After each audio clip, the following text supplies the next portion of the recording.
Hey guys, Ixalan Magic here, and as is the norm, I'm going to give a post-game report from the pre-release. What did I think of the sets? How did mine personally go? How was my deck? Let me just say, when I built my deck, I said, alright, it was a pretty poor pool. I mean, maybe poor to average. But I think I made an alright deck out of it. I've seen worse decks, I've played with worse decks, so maybe I'd give it a 5 out of 10, and I am going to go 2-2 with this.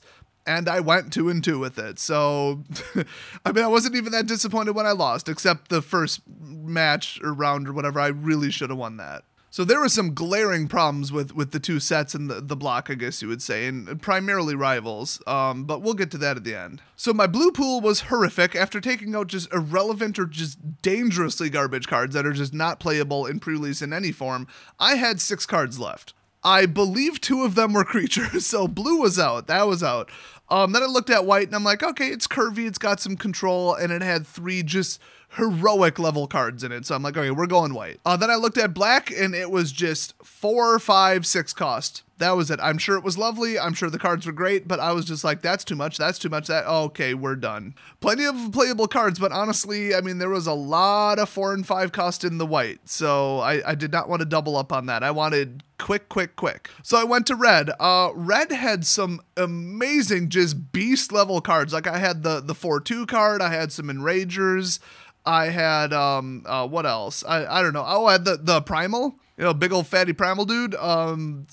But it was just too high cost. It was a little bit more low cost, but the low cost cards weren't that good, and all the best ones were like huge. So I thought, okay, cannot do the overcosted deck. It opens me up to just too much removal and too much just getting stomped early, which I hate when that happens at the pre-release, when somebody just builds like a 2 or 3 color speed deck and just runs you over before you can even get a board state.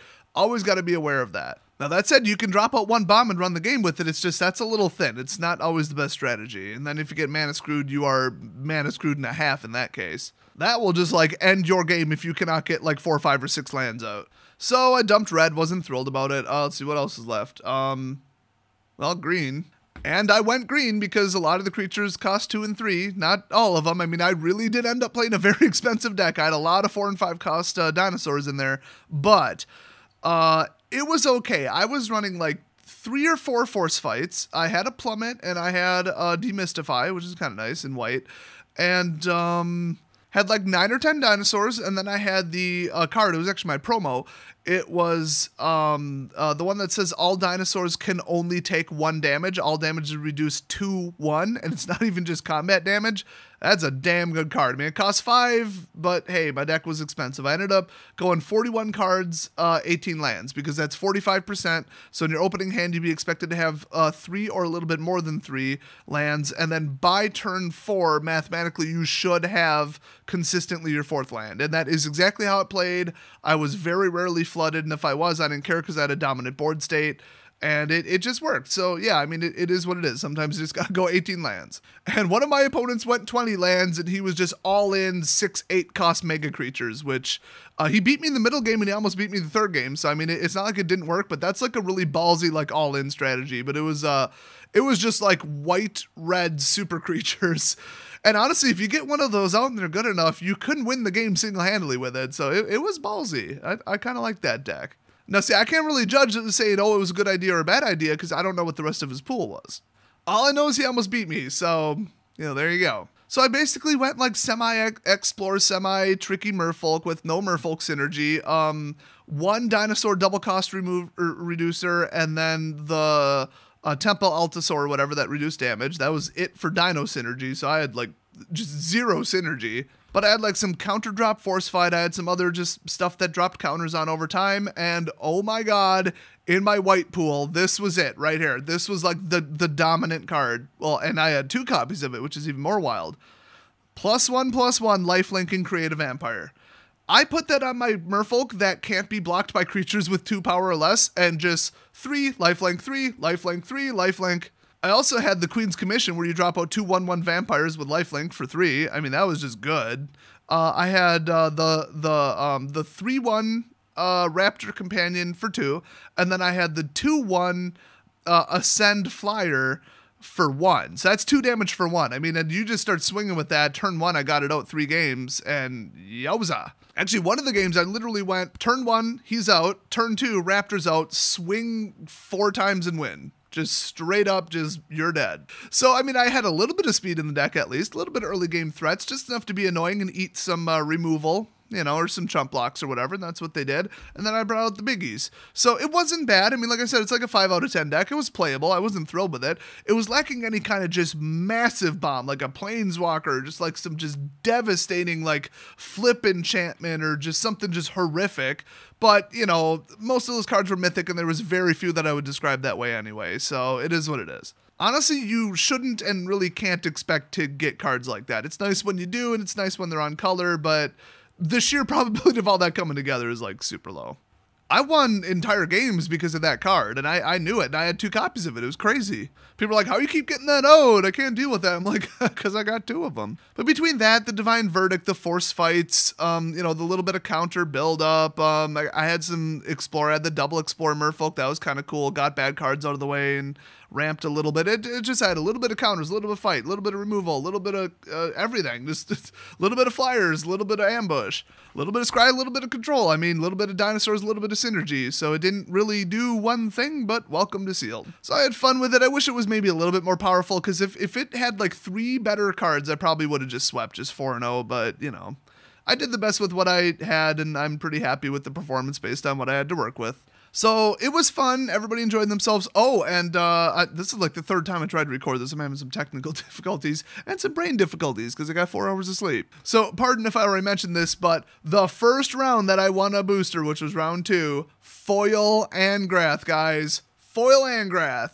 I feel like that's almost definitely the 2nd time I said that, but you get to hear about it again. It's not about whether you win or lose the game. It's about if you had fun. Just kidding. It's about if you pulled a Foil Angrath. So I was real happy about that, because that just about paid for the whole damn pre-release. So that's always a good feeling. You know, I like doing well, but I also, you know, like paying for the pre-release. So let's talk about the bad.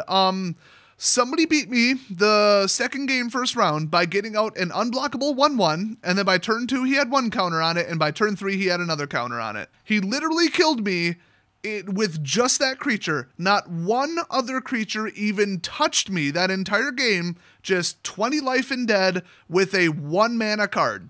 I hate merfolk. I hated merfolk before Rivals was even announced. I hated playing against it. All the, oh, now we're flying, now we're unblockable, now we're bigger, now this, now that, now this control, now you can't target them. Well, take that and multiply it by 10, because that's basically what we got now. Now they can all be boosted and vigilant, they can all be passively boosted again, they can all get counters, you can drop counters on them with a flip card, and then they can be flying 3 different ways, and it's just, you can't block them. Death touches won't stop them, walls won't stop them, removal won't stop them, board wipes won't stop them because they play counter spells. The deck simply cannot be stopped. Now, will it show up in the top 16 at a tournament? I don't know. I mean, will it just get outsped by red? Maybe. Will it just get out-controlled by, you know, the 2 controlling loop decks, which is, what is that? God Pharaoh's Gift and just the board wipe loop approach?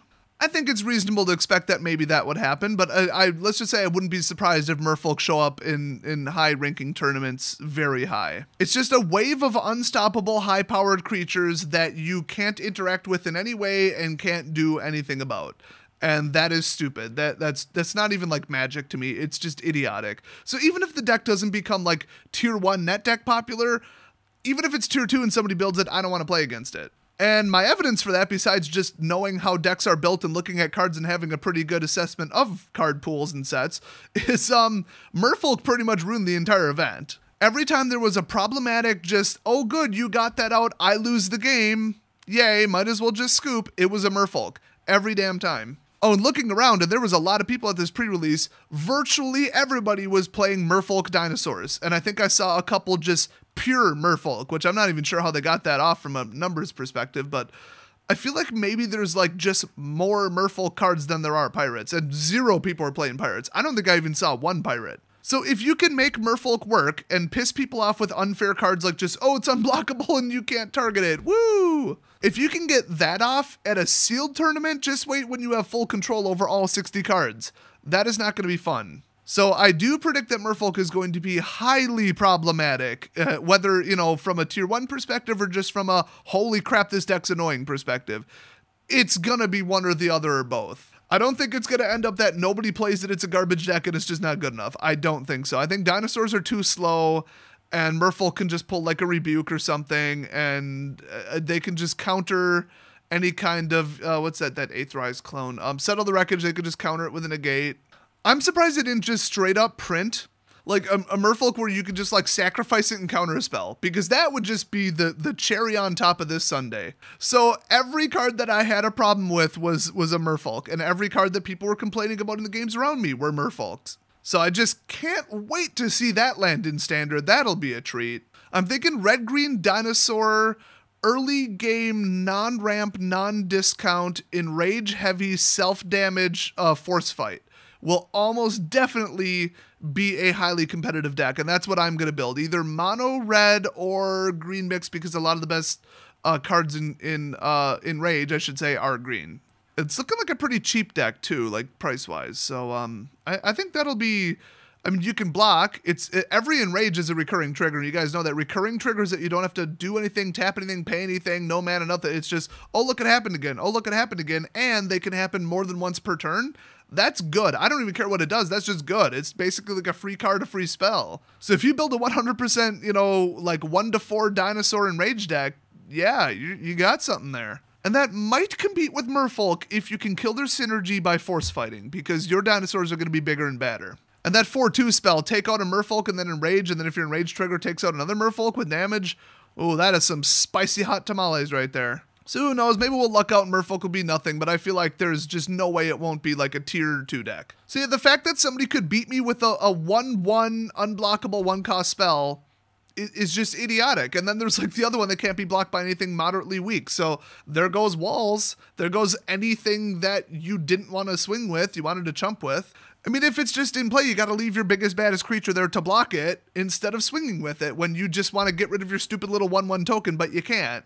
And so there's so many ways that the merfolk can't be blocked, either by flying or by literally being unblockable.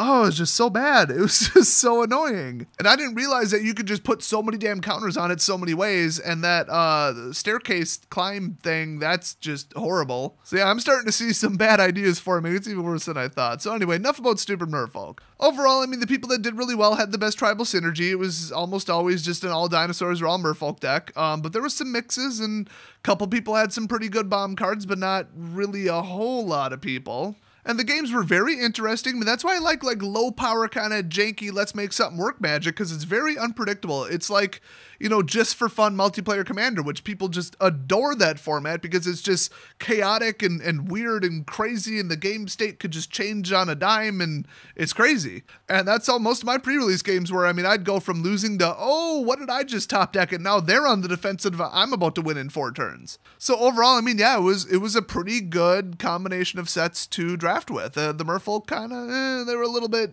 weird, and they were a little bit OP if somebody made them happen. The more synergy they had, the worse their deck got, like from a fun standpoint. But nothing really stood out to me as just like, okay, like what the hell, guys? Where there's like 15 cards where you either get one or you don't, and if you get one, you dominate, and if you don't, you don't, which there have been sets like that. Well, Eldritch Moon pretty much was that. And remember, guys, I personally went on a Ixalan rampage, and every game that Ixalan came out, I won. Honestly, even some Eldrazi decks, if you got out like a mid-size Eldrazi, like if you had, one guy had 2 Bane of Balageds at the sealed pre-release, he just went like 20 lands and just got to 7 and just used like ramp, stall, removal, everything, and then just tried to get one out, and if he got it out, there was nothing you could do. It was just remove it or lose, and that was, I don't know, people got kind of annoyed by that, honestly. So this was pretty good. I mean, I had some complaints about it, but it was pretty good. I mean, you got to build in some really highly powerful cards into your set just for the sake of standard, for constructed. And then if somebody pulls a bunch of them at sealed pool at an event, then it is what it is. Whatever, you just got to deal with it. Lucky them. It could have just as well been you. But if they just printed nothing but like draft and sealed fair cards, the set would be boring, and there'd be nothing just like shockingly amazing about it or anything. It would just be like, oh, this is a snooze set. It would just basically be homelands. So I had fun. Pretty much everybody there had fun. And pre-releases are fun. So hey, could have used a better deck, but 2 and 2 is not bad, and a foil Angrath ain't bad. So, and I had fun. Even if I went 0 and 4, I'd kind of have fun if the games were fun and the people were fun. It'd be pushing it at that point, but you know, whatever. I always say if you have like a horrific pool, just like where all 5 colors have not enough creatures, and then the creatures that you do have cost like 3, 4, 5, you are not going to win. But if you do, it's like even more satisfying because it's basically a miracle at that point. I mean, if you have like God's gift to a deck assembled, which I've had that too, and you just dominate the whole tournament and just 4-0 it, it's like you win a game and you're like, yep, that is exactly what I expected. Lovely. And like you earned it, you played it properly, you mulliganed properly probably. There's a human component to it. But if your deck was 3 times the power of your opponent, I mean, do you really feel like you accomplished anything? I mean, other than luck? So I could have fun with like a massive, like all-in single-purpose jank deck that is just like a disgrace to the game. Because if I end up winning even 1 game out of the 2 out of 3, then I'm like, oh my god. I mean, prizes are cool, but it's not everything. You know what I mean? So let me know how yours went. Do you agree that the merfolk were generally problematic? Or what did you like? What didn't you like? Did anybody just run just a dominant killer deck with like 8 planeswalkers or something? If they did, report him for cheating, because they can own, well, no, if some were foil. Boy, let me think. Yeah, you could actually have 11 planeswalkers in a deck. I mean, at that point, you better hope somebody filmed you opening those packs, because you are getting a judge called over. But it would be funny, and you'd have, I think, 7 foil planeswalkers. I would just, like, hold them up and be like, attention, everybody, I have an announcement. I'm not going to do this to you.